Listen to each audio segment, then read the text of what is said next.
When I'm prepping for a holiday party, there's nothing more fun than grabbing a friend and cooking together in the kitchen.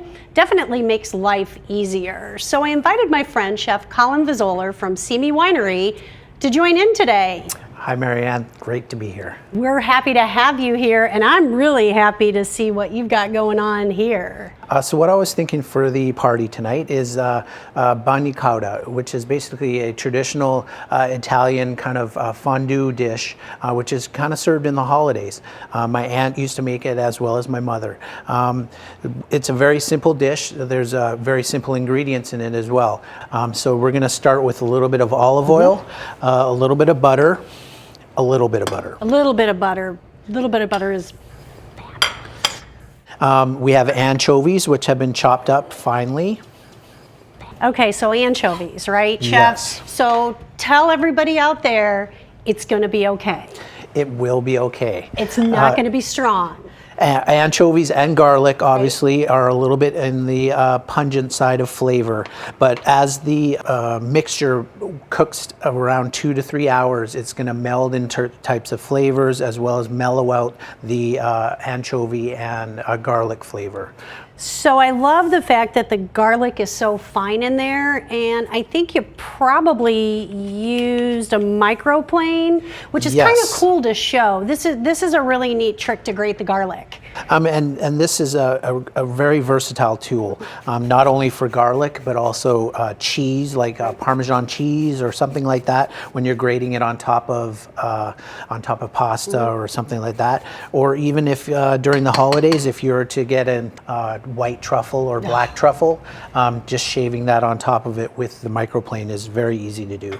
I love that. It's a great gadget to have in the kitchen. Yes. So this needs to all come together and simmer like we said. Yep. So we're going to make one of my favorite things to make now, gougères. Oh, cheese puffs? Cheese puffs, right? Yes. And I love that you said it that way, because the perception is that they're hard to make, right? That it has to come together in this certain way, and this is easy, trust us, right? It's really easy. We've got some water and some butter boiling, so I'm gonna actually have you use the muscle to put it all together, right? Here you go. Sounds good to me. So what we have the butter and the water, which are come to a slight simmer. I'm gonna add in a little bit of salt, and then a little bit of flour into this mixture. Take that from you. Thank you. That's great. So what we're going to do is just stir this until it comes together. Basically what you're going to do is cook this out for 2 to 3 minutes, maybe a little bit longer, just to cook the flour out, to meld it all together. This will all come together in a homogeneous batter-like texture. And if you want to just turn the heat down a little bit, just to like a low medium heat, and then basically you're going to cook out the flour in this batter. And so since we're making gougères and there's cheese in it, what we want to do is cool this down a bit and add it to the food processor after that. So luckily, I've got one. You can actually set that one aside. I've got this one that is ready to go. I'm gonna go ahead and grab a spatula. And this is the other cool trick that I really like, is that you can use the food processor, because I know back in the day we would put it all into a bowl, and then you'd have to add the eggs one at a time and mix it, and it's no wonder that it was perceived that it was a lot of work. This way, the food processor, or as you said, the KitchenAid does all the work, right? Yes. So I'm gonna add the Gruyere. I'll add a little bit of Parmesan cheese. That's perfect. A little bit of fresh thyme there. And here we go.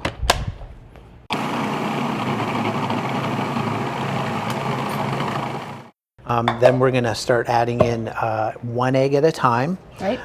So I'll start with that. I'm going to pop that on.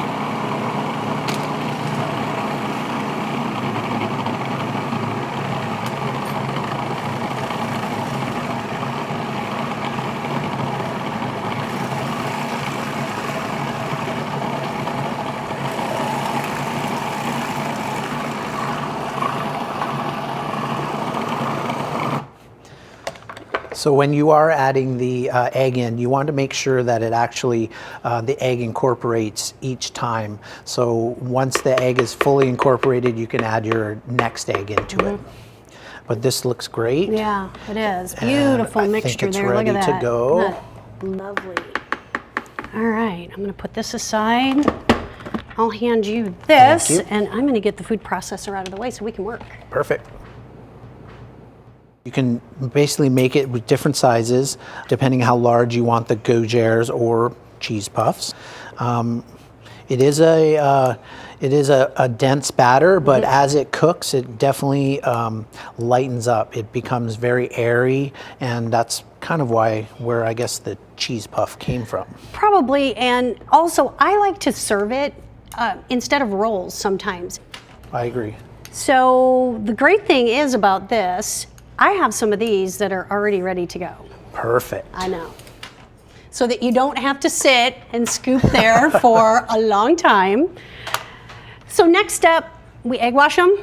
Yep. Parmesan. And a little bit of time. Absolutely. And then they go right into the oven. And I will do that for That's you. perfect. Now don't open the oven after you put them in there. It's the heat that actually helps the cheese puffs puff, right? Now let's talk beef tenders. Yes. I like to serve something, even though it's an appetizer party, a little bit more substantial to our guests because you want to definitely fill them up. So I think that this is a great appetizer for that. I roasted off the beef tenders with some Dijon mustard and some spices. And if you will, make the horseradish aioli. I will, thank you.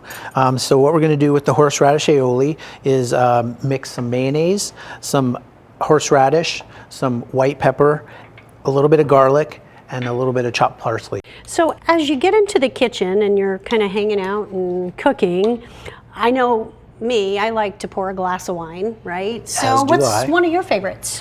One of my favorites while I'm cooking, as well as just generally in the kitchen, is I like to have a little glass of Cabernet. And actually the Cabernet I think goes really well with the tenderloin that you have.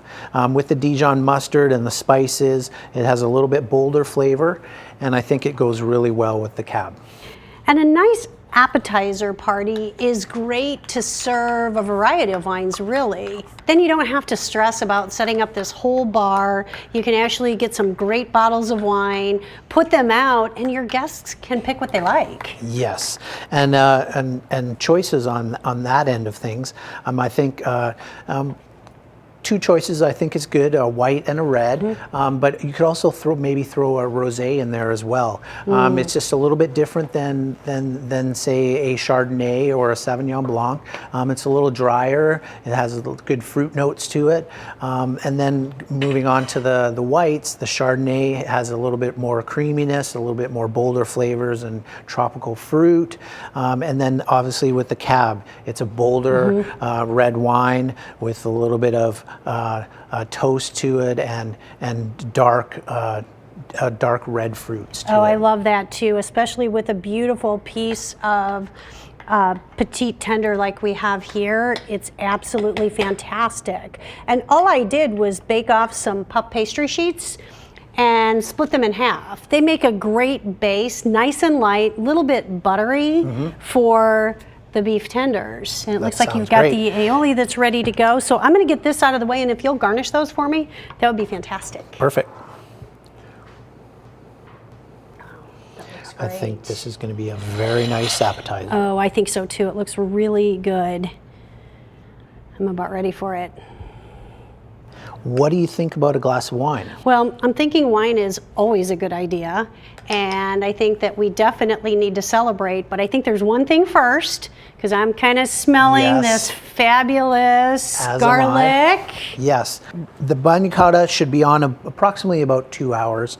And to finish it off, we're just going to add a little bit of black pepper and a little bit of lemon juice with a little bit of the zest in there as well. And I've got the wine. Awesome. So we're going to take it over to the fondue pot, which we have with a little bit of raw vegetables as well as some ripped up bread.